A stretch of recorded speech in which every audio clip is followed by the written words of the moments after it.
Geographic ডিসপারিটিস, social economic barriers, তারপর হচ্ছে funding and resource limitation, আমরা ফান্ডিং রিসোর্স ইমব্যালেন্স, জোরে কথাই কও, আমি ই করে ফেলবো না। এই যে এদিকে দেখান একটু কথা কাটি দেবো না, আপু পড়তেছে যে।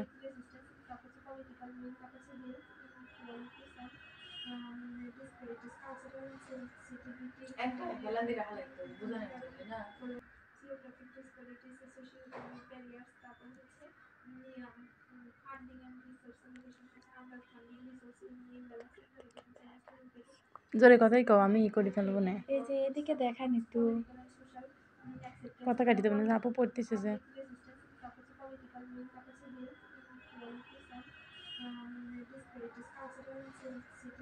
একটা হেলা দিয়ে রাখা লাগতো বুঝানোর জন্য না জিওগ্রাফিক ডিসপারিটিস, সোশ্যাল ইকোনমিক ব্যারিয়ার্স, তারপর হচ্ছে ফান্ডিং এন্ড রিসোর্স লিমিটেশন, আমরা ফান্ডিং রিসোর্স ইমব্যালেন্স, জোরে কথাই কও, আমি ই করে ফেলবো না। এই যে এদিকে দেখান একটু কথা কাটি দেবো না, আপু পড়তেছে যে।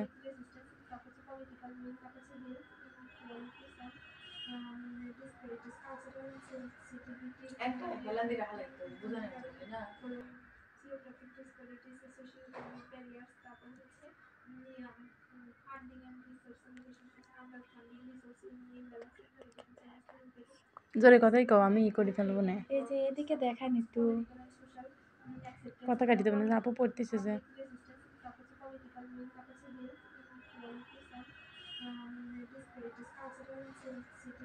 একটা হেলা দিয়ে রাখা লাগতো বুঝানোর জন্য না জিওগ্রাফিক ডিসপারিটিস, সোশ্যাল ইকোনমিক ব্যারিয়ার্স, তারপর হচ্ছে ফান্ডিং এন্ড রিসোর্স লিমিটেশন, আমরা ফান্ডিং রিসোর্স ইমব্যালেন্স, জোরে কথাই কও, আমি ই করে ফেলবো না। এই যে এদিকে দেখান একটু কথা কাটি দেবো না, আপু পড়তেছে যে।